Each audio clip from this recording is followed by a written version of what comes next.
So hello sa mga ka-J-Vlog, welcome ulit for another content. And for today's video, ayan, i-unbox natin itong mura at bagsak presyo ngayon na ITEL A200. Maganda kaya to? Sulit kaya? Tara, pag-usapan natin.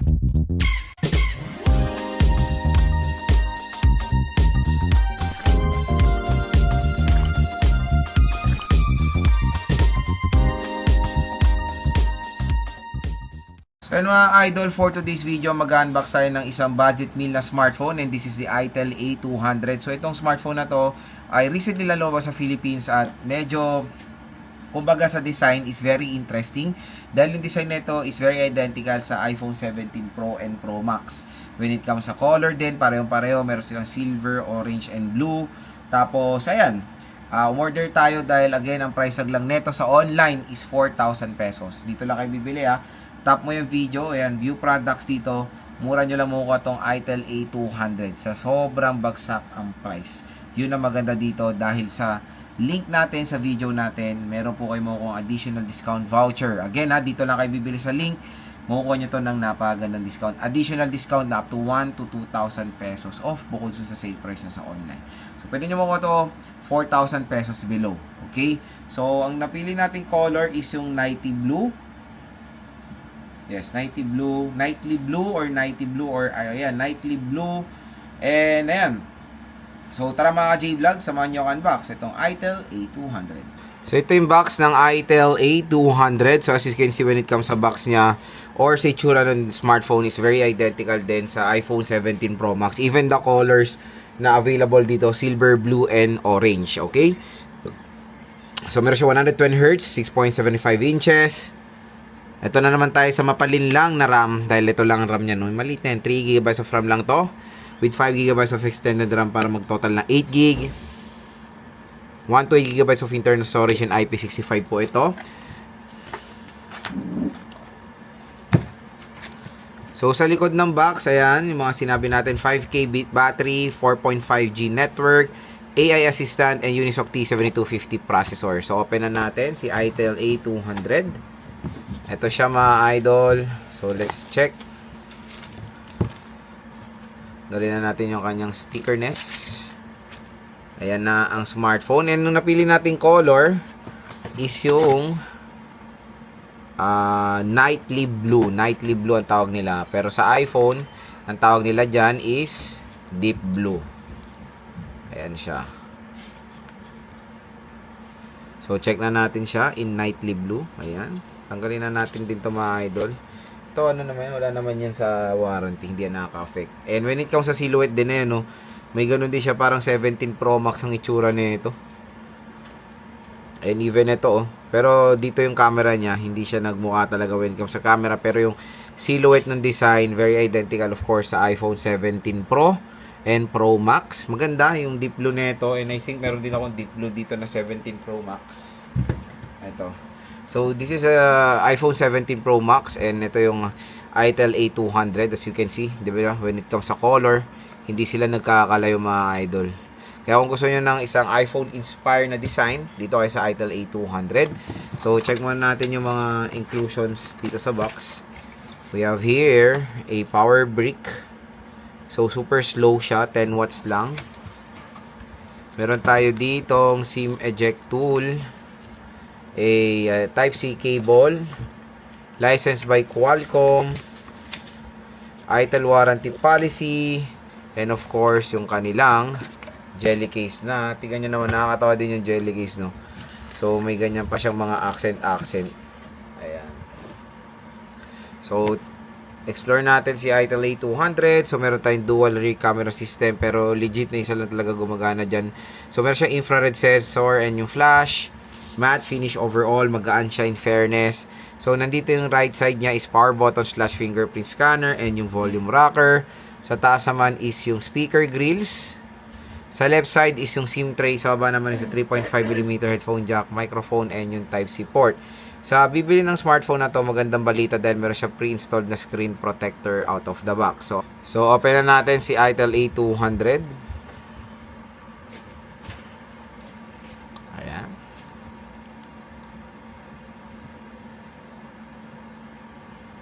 Ayan, ITEL powered by Android Go edition siya. So, kabit natin yung jelly case niya. So, okay naman yung jelly case dahil pang permanent na siya. Maganda rin yung accent nung kanyang texture. Very sleek din. So, setup ko muna to mga idol. Balik ako kayo. So, ayan, na-open na natin si Itel A200. Malaki rin yung screen niya, in fairness. So, naka-Go edition po ito. Kasi siguro dahil sa sobrang baba lang ng RAM niya, 3GB of RAM lang ito. Sa settings, in fairness for the brightness, okay naman yung brightness level niya, mataas. Snappy rin naman yung pag-response niya when it comes sa navigating. Sa about phone, let's check. Itel A200, Android 15, Unisoc T7250, 3GB of RAM, and a 13 megapixel AI camera, 5K mAh battery, and 720p resolution. Sa display naman, we have here ayan, up to 120Hz refresh rate siya mga idol for snappy or smoother animation. Sa camera naman, ayan, try natin yung camera niya mga idol.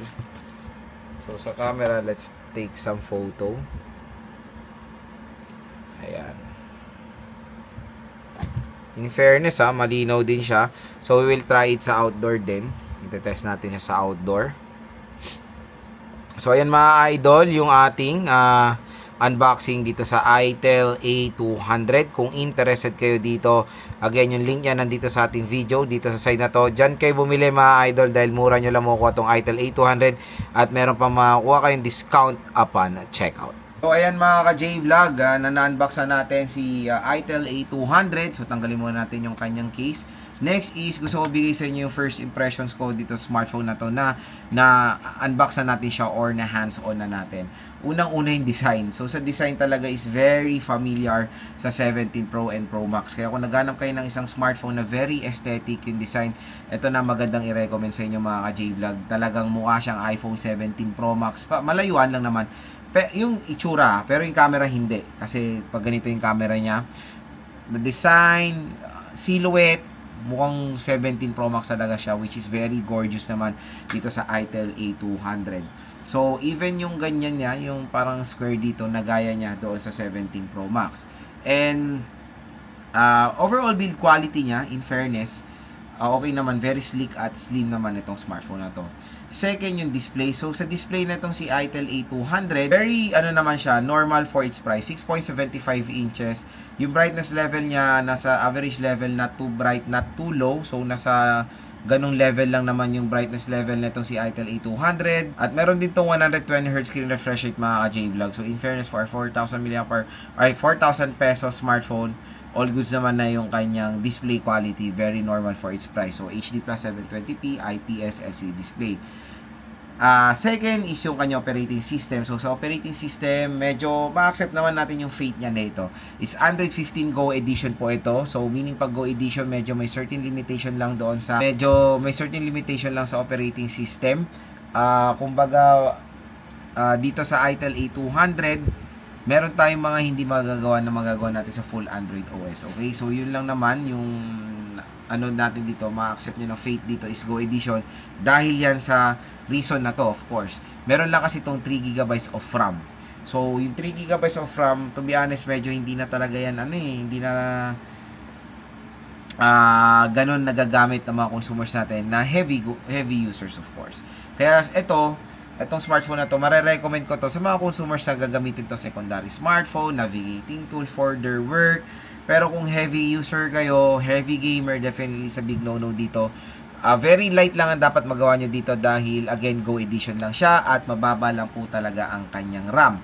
So, yung 128GB of internal storage, in fairness, okay naman yan for its price. Reasonable po mga idol. Next, yung processor. So, yun na nga, yung processor niya ito is, yung maganda sa budget segment is Unisoc T7250. So, yung Unisoc T7250, of course, sa mga ibang brands, is naka full Android yan. Syempre, mas matataas yung RAM yan. Ito kasi mababa po RAM na ito, kaya naka Go Edition siya. So, yung Unisoc T7250, several times na natin na-test yan, pero itigitest natin ito sa mga iba't ibang laro din. Titingnan natin. Pero again, inuunahan ko na kayo, Genshin, WoA, definitely wag nyo nang asahan dito dahil mababa lang ang RAM niya. It's not playable, okay? So, itatest na lang natin dito yung mga MOBA games, COD, mga ganyan, stay tuned lang sa ibang video natin. Pero Unisoc T7250 for its price, very, very reasonable din. Yung camera, in fairness, 13 megapixel siya, yung pangalawa, useless yan, it's auxiliary lens. Dito tayo mag-focus sa 13 megapixel main camera niya. Yung 13 megapixel main camera niya, in fairness, malinaw yan. AI, meron siyang AI capability sa rear and front facing camera. So sa front facing camera is 5 megapixel, pero it can give just as a man for its price. So na-try ko pa lang siya sa indoor, pero sa ating full review try natin siya sa outdoor. Tingnan natin yung kung gaano kaganda talaga yung quality nito si Itel A200. So meron siyang single speaker lang, given na yan for its price. Speaker test din natin siya sa video natin. Sa battery, yun lang, medyo skeptical kasi 5,000 mAh battery capacity. Karamihan ng mga consumers natin piniprefer ng 6,000 mAh battery capacity. Although ang 5,000 hindi po maliit yan ha, malaki pa rin naman yan. Pero yung mga ibang consumers natin nalilitan na po dyan. So dito, it's 5,000 mAh battery and mabagal din yung kanyang charging rate. It's up to 15 watt charging rate siya. So yun lang, sa battery performance, again, yung iba mo kulangan kasi sa ganitong presyohan din, marami na nag-offer na smartphone brands na merong 6,500 or 6,000 mAh battery capacity. Pero no worries, 5,000 malaki pa rin naman yan. Depende na lang kung ano pong gagamitin nyo din sa smartphone na to. Kung maglalaro kayo, definitely medyo mabait sa malobat. Pero as a navigating tool, day-to-day task, aabot din naman na isang araw ang baterya ng Itel A200. Pero again, ulitin ko, nakaka-disappoint lang na 5,000 mAh, dapat mas bigger na yung nilagay nila since yung operating system din nito is pababa or paatras. Android 15, di ba? Na which is dapat Android 16 na. So, yung protection niya medyo mataas din naman sa mga ibang smartphone. It is protected ng IP65 water and dust resistant. So, itong mga smartphone na to, yung when it comes sa water protection, yung mga scenario lang na natalsikan, ganyan, as a navigating tool, hindi nyo na ito lalagyan ng plastic kasi no worries, may protection po siya dyan sa tubig at accidental spillage, mga ganyan. Pero hindi po ito pwede masubmerge sa water dahil mababa po ang kanyang protection. Pero again, for its price, very welcoming yung IP65 dahil usually mga competitors na is IP64 ang ino-offer. So yun mga ka-J-Vlog, ang ating first impression so far dito sa Itel A200. In fairness, ang unang nagustuhan ko dito, design. Yan na yan talaga mapapansin nyo dito, especially the color variation, very, very identical din sa deep blue ng iPhone 17 Pro Max. Napakaganda na smartphone, very aesthetic, paniguradong eye-catching itong smartphone na to. Kaya naghanap kayo ng isang smartphone na mura na mukhang iPhone, ito na maganda i-suggest sa inyo, ang Itel A200. Okay na okay ito for secondary smartphone, light users, and of course sa mga casual gamers. Ito ating full review and game test natin dito sa Itel A200. Dito lang kayo bumili sa ating link ha. So tap mo yung video. Ito, view products, mura at bag sa presyo lang makukuha itong smartphone na to. Grab yours now. Hanggang may discount pa kayo makukuha dito sa ating link. Grab yun na yung opportunity nyo ma-check out ang Itel A200.